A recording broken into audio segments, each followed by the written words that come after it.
Here's a good one for you. Buyers have a purchase pending on a house. Apparently they love it, but they go for the inspection, and while they're there, a neighbor boy, 6 years old, has a fit, just a total tantrum. And they decide, "Now, you know what? We're not buying this place. We've had crummy neighbors before. We're not putting up with this." And the seller goes online and says, "Well, I can't believe this." The neighbor boy, of course, never has tantrums. He's an angel, probably has a halo above his head.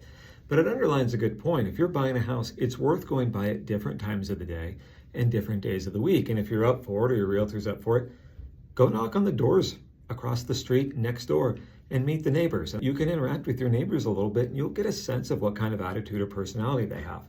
And by going at different times of day or different days of the week, you may find that that quiet house next door has 7 cars parked there every night because there's 3 or 4 families kind of living stacked on top of one another. And that may not be something you want to deal with. Or you may have neighbors who come home and stand outside with the radio blaring and partying and whatnot, and you wouldn't know that just from looking at it at 2 p.m. on a Tuesday.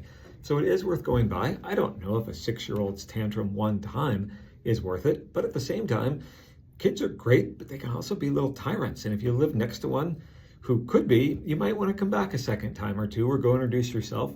Maybe don't mention the tantrum, but go introduce yourself to the family. Just say, "Hi, I'm buying the house next door," and see if you get the sense that they're otherwise pretty friendly.